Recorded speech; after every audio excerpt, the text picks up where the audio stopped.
Hello there. In this video, I will go over lesson 414 homework.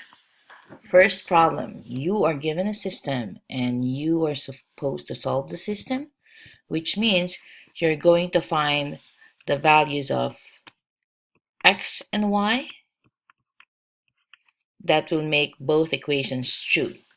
So, first equation you have y equals 6x, and the second equation you have 4x plus y equals 7. If you take a look at these individual equations, there is no way for you to solve y because you don't know what x is. You know that y is 6 times x. But since you don't know x, you can't solve either x or y by using that. Looking at the second equation, same thing. You know that 4 times x plus y is equal to 7, but you don't know what x is, you don't know what y is. You cannot solve either one of these variables by using this equation. So when you have a system, there is this strategy called substitution. So in substitution, what you do is you basically get rid of one of the variables and replace it with an expression or number that's equal to that variable. Say, for example, y. This y over here, if I can only replace that with something with the variable x, I'll be good because then I will only have the variable x in my equation. So let's take a look over here. Oh, they're telling us that y is equal to 6x. I can use that information and substitute 6x in place of y because I know y is equal to 6x. They're telling me that. So instead of writing y, I'm going to substitute 6x. I'm going to replace y by 6x. So I'm going to write 6x in place of y. And then everything else will stay. And then the plus, and then 4x. Okay, now I can solve this equation because it only has the variable x. I know how to do this. So my goal is I want x to be by itself. At the end, I want x equals something. So right now, let me combine like terms. I have 4x's plus 6x's. That gives me 10x's. Bring down the equal sign and then 7. I have to solve for x. I have to get rid of 10. This is 10 times x. So that means I have to undo multiplication. So I will divide both sides by 10 because I'm trying to get rid of 10. So if I divide this, 10 divided by 10, that's just 1. Now I only have x on the left side. 7 divided by 10, that's 0.7. So now I know my x is 0.7 or 7/10. Knowing that, I can solve now for y. Solve for y. To solve for y, I can use either one of these two equations, but the easiest one will be the first one. So I will write it down. Y equals 6 times x, and I know x is 0.7. So I'm going to write 6. Instead of writing x, I'm going to write 0.7. So y is equal to 4.2.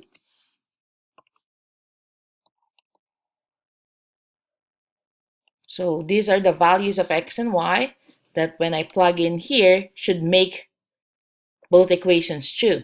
I already know this works over here. Let me check it on the first one. Check.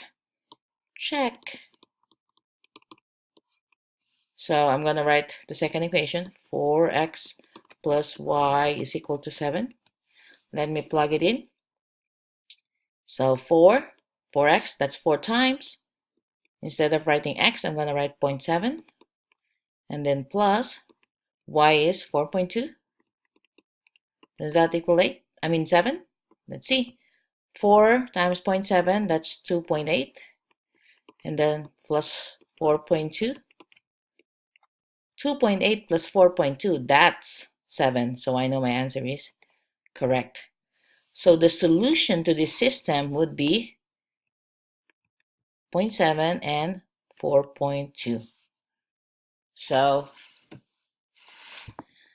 that's the answer for problem number 1. If you imagine the graph of this, when you graph these two lines, they will cross at the point 0.7, comma 4.2. So it's going to be on the first quadrant. Okay, let me do number 2. So same thing, I'm given two equations. I'm going to write it down. So I know that y is equal to 3x, and I also know that x is equal to negative 2y plus 70. So both of these equations are in the form y equals, the variable is by itself on one side. So just like what we did on the other one, I can plug in 3x in place of y. So here, instead of writing y, I'm going to replace that with 3x. But don't forget, there's a negative 2 at the front. So I'm going to bring this down. This is negative 2. That's negative 2 times y. So I'm going to put parentheses there. And then plus 70. I'm going to bring this down. The y, I'm going to write 3x. I'm going to plug in 3x for that. I'm going to bring down the equal sign. I'm going to bring down x. Okay, now my equation, this is just a regular equation in one variable. We know how to solve this. So let's solve it. So bring down the x. Let's simplify here, clear parentheses. Negative 2 times 3x is negative 6x plus 70. We have variables on both sides. Remember, your goal is you want x to be by itself, like that. Right now, you have variables on both sides, so you have to cancel out one of the variables. You do that by doing inverse operations. You want to cancel out the smaller of the two. This is positive x, 1x. This is negative 6x. So this is smaller, so let's cancel that. Let's add 6x to both sides. So you have no more x term on the right. You only have 70. And then x plus 6x, you have 7x's now. Then you have to get rid of 7. You want x to be by itself. Divide both sides by 7. So x equals 10. So we know that x is equal to 10. Now we can solve for y. So let me put like a little divider over here. Or let me just scroll down.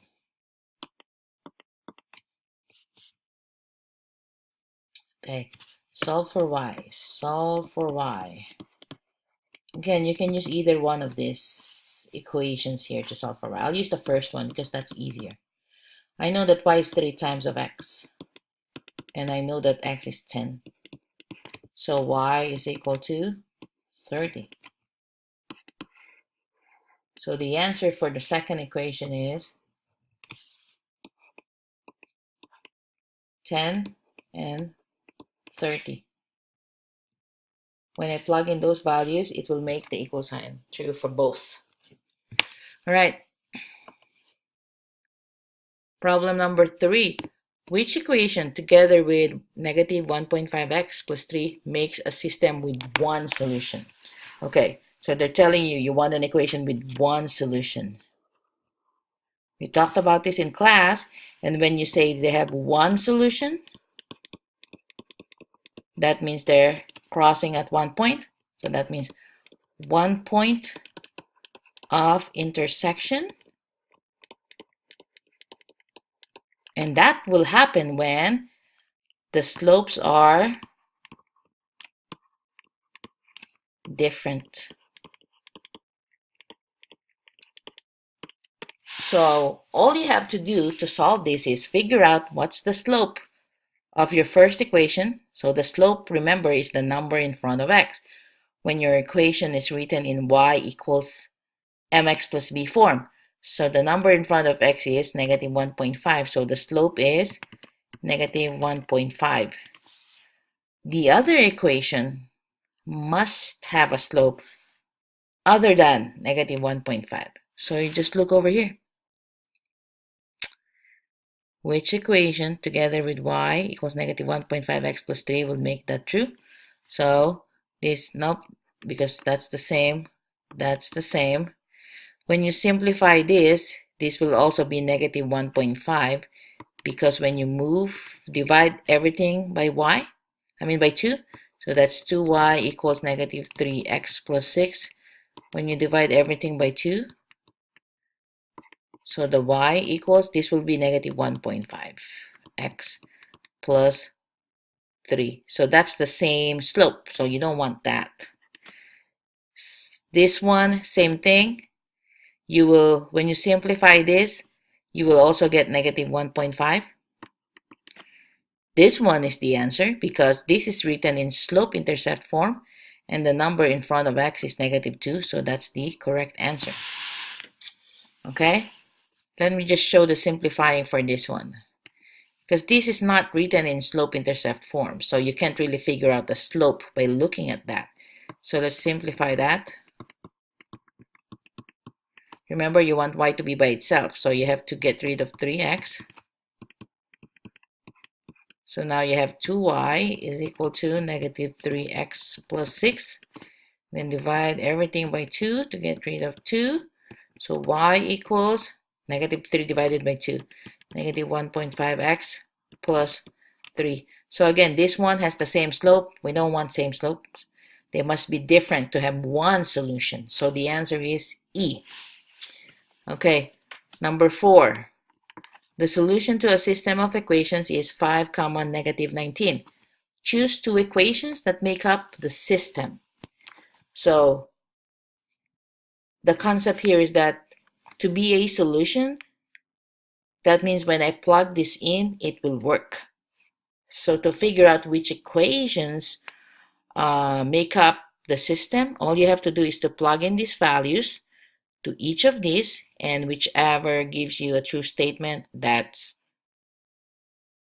an equation to your system. So let's do it. For the first one, remember this is x, y. So y is negative 19. Does that equal negative 3 times x is 5, and then minus 6 if I plug it in. So negative 3 times negative 5, that's negative 15. And then minus 6. Nope, that's not it. So not A. Let's try B. B is, so y. So that's negative 19. Does that equal 2 times 5? And then minus 23. So this is negative 19. 2 times 5 is 10. Minus 23. Nope, not B. Because when I simplify that, that's negative 13. And then let's try C. C, so y. So y is negative 19. Does that equal negative 7 times x is 5 plus 16? So negative 19. So this is negative 35 plus 16. Negative 35 plus 16. That is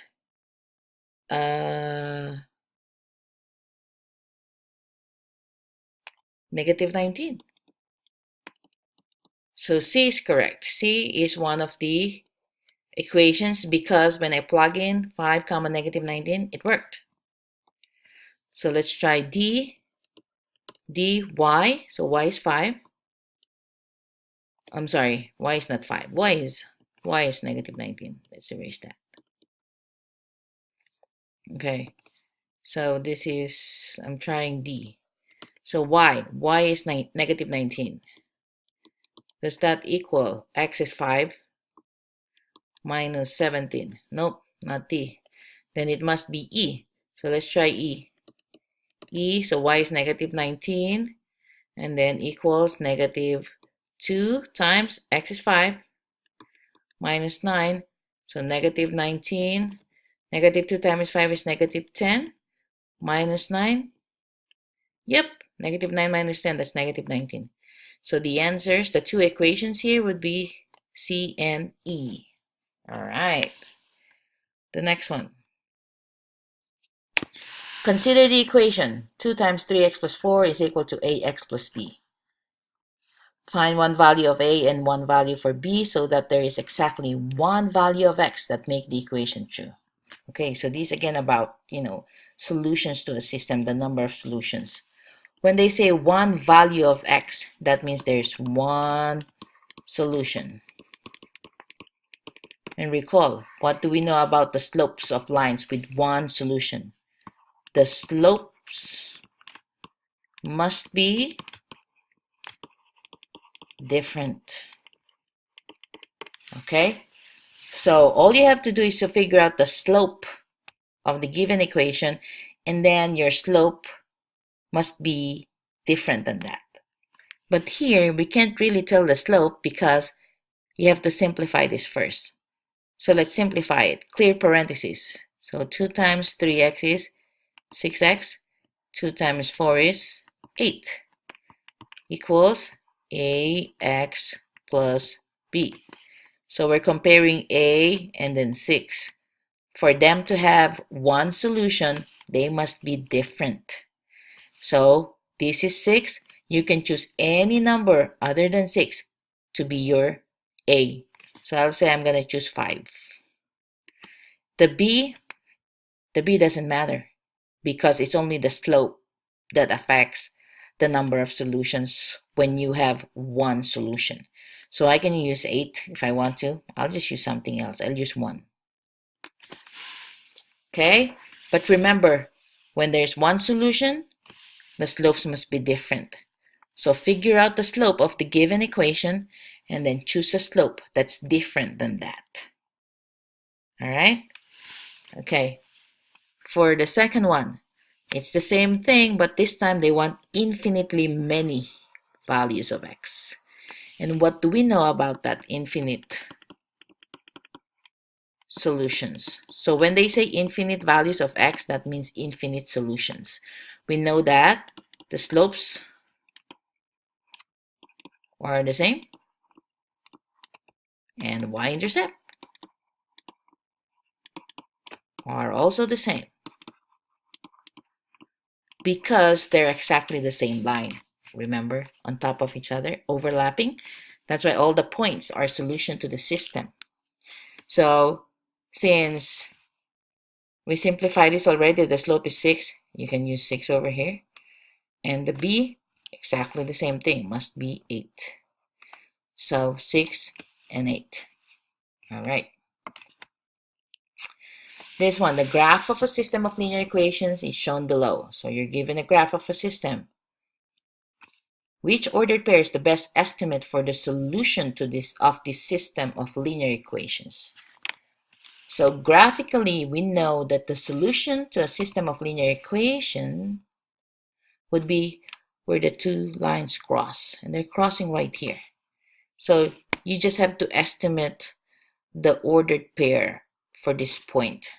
So I'm gonna say, well, it's to the left, so that's gonna be like -3 and then up 2. So it's -3 up 2, so it's B.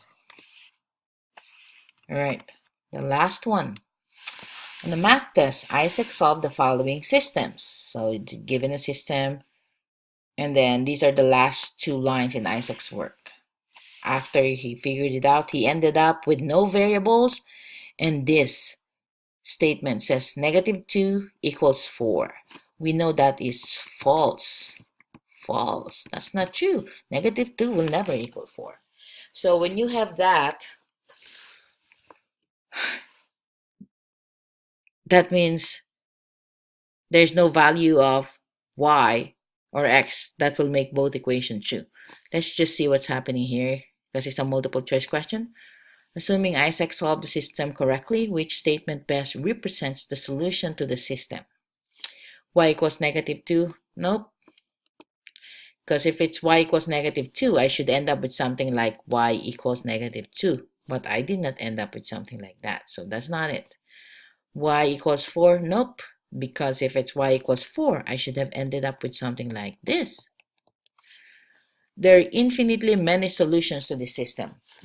Well, this is not true because infinitely many, that means you can plug in any point and it will make the equation true. But we got a false statement. So if it's a false statement, that means there is no solution to the system. Okay, so go, if you didn't If you have questions on the homework, watch this video, and I hope you found this video helpful. I'll see you in class.